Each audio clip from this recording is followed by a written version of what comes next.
Hi, this is doctor Mohammad Shoaib Rauf from Deoband. तो आज हम आपसे बात करने जा रहे हैं सर्वाइकल स्पॉन्डिलाइटिस के बारे में। सर्वाइकल स्पॉन्डिलाइटिस को हम सर्वाइकल स्पॉन्डिलोसिस भी बोलते हैं या फिर हम इसको बोलते हैं कि गर्दन की नस का दब जाना, आम ज़बान में जो बोलते हैं। तो सर्वाइकल स्पॉन्डिलाइटिस होता क्या है, किस वजह से पैदा होता है, इसके इलाज क्या-क्या हैं, आज हम आपसे इस बारे में यहाँ पर बात करने जा रहे हैं।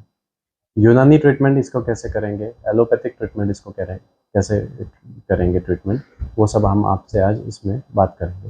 तो सर्वाइकल स्पॉन्डिलाइटिस जो है, उसके सबसे पहले हम जान लेते हैं कि वजूहात क्या-क्या होती है, इसमें सिम्पटम्स क्या-क्या पाए जाते हैं। सर्वाइकल स्पॉन्डिलाइटिस दरअसल जो हमारी सर्वाइकल वर्टिब्रा होती है, C1, C2, C3, C4, इनके अंदर कोई जो नर्व होती है, उसका कंप्रेशन हो जाने को भी हम सर्वाइकल स्पॉन्डिलाइटिस या सर्वाइकल जो वर्टिब्रास होती हैं, इनके इन्फ्लेमेशन की वजह से कभी-कभी गर्दन में दर्द रहने लगता है। सबसे पहला सिम्पटम इसका आता है गर्दन में दर्द रहना। ये होता है हमारे गलत पोस्चर की वजह से। मोबाइल में घंटों-घंटों ऐसे झुक कर के देखना बहुत ज़्यादा, या मोबाइल के ऊपर ही गर्दन डाल कर के देखना, या फिर हमारे गर्दन के पोस्चर का सही ना होना, या फिर ऊँचे-ऊँचे बहुत ज़्यादा तकियों का इस्तेमाल करना, 5-6 तकिए, 3-4 तकिए या कम से कम 2-3 तकिए पूरी रात इस्तेमाल करना, जिसकी वजह से सुबह को जब हम उठते हैं तो गर्दन अकड़ी हुई मिलती है। और सर्वाइकल का दूसरा सिम्पटम है चक्कर आना। चक्कर इसमें आना एक आम बात है, बिल्कुल चक्कर आना ही आना है। कई मर्तबा ऐसा होता है कि मरीज़ को पता नहीं चल पाता कि उसकी गर्दन में कोई तकलीफ़ हुई है, वो सिर्फ़ आता है शिकायत लेकर के कि मुझे सिर्फ़ चक्कर आ रहे हैं। तो चक्कर की अलामत से हम समझ सकते हैं कि ये एक सर्वाइकल स्पॉन्डिलाइटिस का सिम्पटम हो सकता है। इसके साथ-साथ मरीज़ की ये शिकायत रहती है कि जब वो कुर्सी पे से बैठ कर के अचानक से उठता है, तो उठने के बाद चक्कर आता है। कई मर्तबा लेट कर के उठने के बाद चक्कर आता है।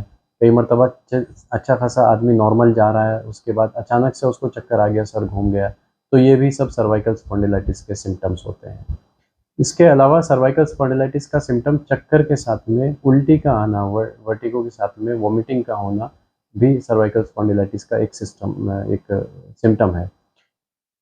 पेट में होल, जैसे बोलते हैं कि पेट में एक अजीब-सी बेचैनी हो गई, अचानक से चक्कर आया और चक्कर के साथ में उल्टी आ गई, या पेट में अजीब-सी बेचैनी की कैफ़ियत पैदा हो गई, तो ये भी सर्वाइकल स्पॉन्डिलाइटिस के सिम्पटम्स हैं। इसके अलावा सर्वाइकल स्पॉन्डिलाइटिस में दोनों हाथों में कीड़ियाँ सी रेंगना, जैसे नंबनेस जिसको हम बोल सकते हैं, या झनझनाहट हाथों में हो जाना, ये सर्वाइकल स्पॉन्डिलाइटिस के आम सिम्पटम्स हैं। इसके अलावा इस पोर्शन में, यहाँ पर ये मसल्स में, जब हम मरीज़ को शर्ट उतार कर के देखते हैं तो हल्का-सा हमें स्वेलिंग वहाँ पर महसूस होती है।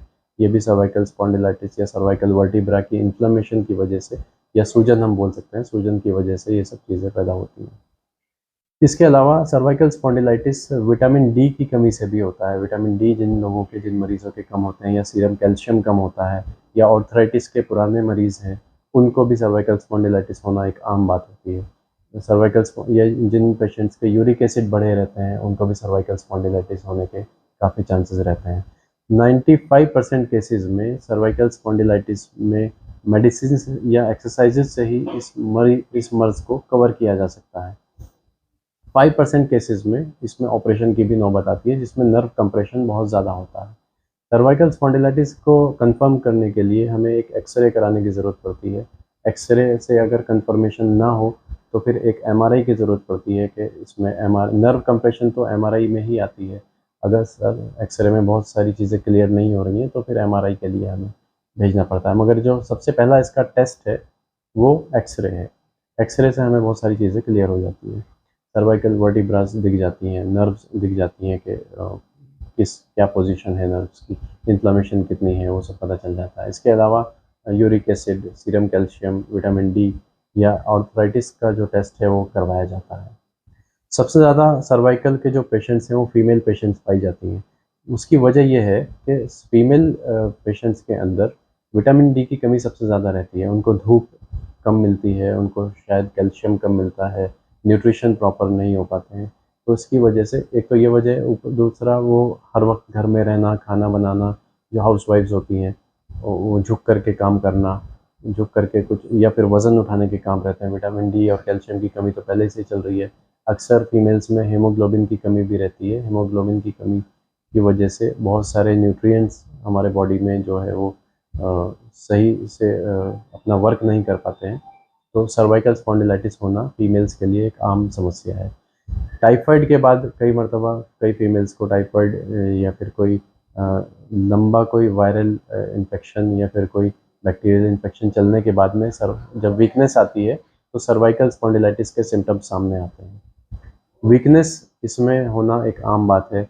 सर्वाइकल स्पॉन्डिलाइटिस के मरीज़ को हमें किस तरीके से केयर करनी चाहिए, सबसे पहले हमें उसको एक जो कॉलर आता है गर्दन पर लगाने का, अगर कुछ भी नहीं है तो फिर एक कॉलर का इस्तेमाल करें ताकि उसका सबसे पहले हमें पोस्चर सही हो जाए, पोस्चर में कोई कमी ना रहे। जो नस अगर कोई दबी हुई है तो उस कॉलर को लगाने की वजह से वो नस अपनी जगह पर फिक्स हो जाती है, पोस्चर हमारा सही रहता है, नस जो है वो बार बार फिर चक्कर आना बंद हो जाते हैं और गर्दन जो है वो सही हो जाती है। इसके अलावा पोस्चर में मोबाइल को बहुत ज़्यादा देर तक देखना वो नहीं होना चाहिए। इसके अलावा तकिए का इस्तेमाल अगर हम कर रहे हैं, मोटे तकिए का इस्तेमाल कर रहे हैं तो फिर वो नहीं होना चाहिए। गद्दे का हमें सख्त गद्दे का इस्तेमाल करना चाहिए जो बिल्कुल तख़्त की तरह होते हैं, लकड़ी की तरह होते हैं। ऐसे गद्दे का इस्तेमाल ना करें जो नरम होते हैं बहुत ज़्यादा, उससे हड्डियों की, स्पाइनल कॉर्ड की बीमारियां होने के चांसेस बहुत ज़्यादा होते हैं। तो इस सर्वाइकल स्पॉन्डिलाइटिस में मेडिसिन का और एक्सरसाइज का सबसे ज़्यादा रोल है, और इसके बाद सबसे पहला रोल है इन दोनों चीज़ से भी पहले वो पोस्चर का रोल है। हम चेयर पर बैठे हैं तो अक्सर हम गर्दन झुका करके कोई काम कर रहे हैं, कोई स्टूडेंट्स हैं, लिख कर झुक करके कई कई घंटे तक पढ़ाई करना की वजह से ये सर्वाइकल की जो स्पॉन्डिलाइटिस की प्रॉब्लम है वो पैदा हो जाती है। तो पोस्चर को सही करना सबसे पहला काम है, उसके बाद मेडिसिन, उसके बाद फिर मेडिसिन से हम सबसे पहले पेन को कवर करते हैं, मसल्स को रिलैक्स करने की मेडिसिन दी जाती हैं। यूनानी में इसमें माजून उश्बा, माजून दबिदुल वर्द, जो एंटी इन्फ्लेमेटरी मेडिसिन होती हैं उनका इस्तेमाल करवाया जाता है। इसके अलावा कई मरतबा जवारी चैलुलूस से भी कवर हो जाता है।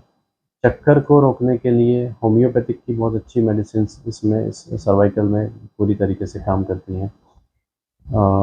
सर्वाइकल के लिए 6-7 दिन तक हम सबसे पहले मरीज़ को पोस्चर सही करने की हिदायत देते हैं। कई मरतबा जैसे सिलाई करने वाले मरीज़ सामने आते हैं जो कंटिन्यू कई कई घंटे तक रात को बैठ कर के उसमें सिलाई मशीन के ऊपर बैठे हैं और वो काम कर रहे हैं, तो उनका पोस्चर को सही करने की हिदायत दी जाती है। पोस्चर को सही करना सबसे पहली इसमें कंडीशन है। उसके बाद फिर मेडिसिन से पेन किलर, एंटी इन्फ्लेमेटरी या फिर पेन रिलीवर्स या फिर मसल से रिलैक्सेंट मेडिसिन दी जाती हैं। फिर इसके अलावा वर्टिगो है तो फिर एंटी वर्टिगो जो मेडिसिन आती हैं मार्केट में वो दी जाती हैं। इसके अलावा फिर तीसरा ऑप्शन आता है हमारे पास एक्सरसाइज का। जब पेन कम हो जाता है, स्टिफनेस कम हो जाती है, तो फिर एक्सरसाइज डिफरेंट टाइप्स की एक्सरसाइज करके उस जो मसल्स को और जो नर्व्स हैं वो अपनी जगह पर वो फिक्स किया जाता है। इसके अलावा फिजियोथेरेपी में बहुत सारी एक्सरसाइजेज हैं। फिजियोथेरेपी में टेंस किया जाता है, मसाज की जाती है और आईएफटी किया जाता है। इस तरह की चीज़ों से हम सर्वाइकल स्पॉन्डिलाइटिस को ठीक कर सकते हैं। लास्ट ऑप्शन है सर्वाइकल स्पॉन्डिलाइटिस में, अगर नर्व कंप्रेशन बहुत ज़्यादा होता है तो फिर हमें मजबूरन ऑपरेशन के लिए उसको पेशेंट को भेजना पड़ता है। बट 95% केसेस जो हैं वो मेडिसिन से, एक्सरसाइजेज से या फिर सही पोस्चर को ठीक करने के बाद हम उसको ठीक कर सकते हैं पूरी तरीके से। तो आज की हमारी वीडियो आपको कैसी लगी इसको ज़रूर कमेंट बॉक्स में बताइए, और अगर कोई सवाल हो सर्वाइकल से रिलेटेड तो ज़रूर कीजिए। Thank you.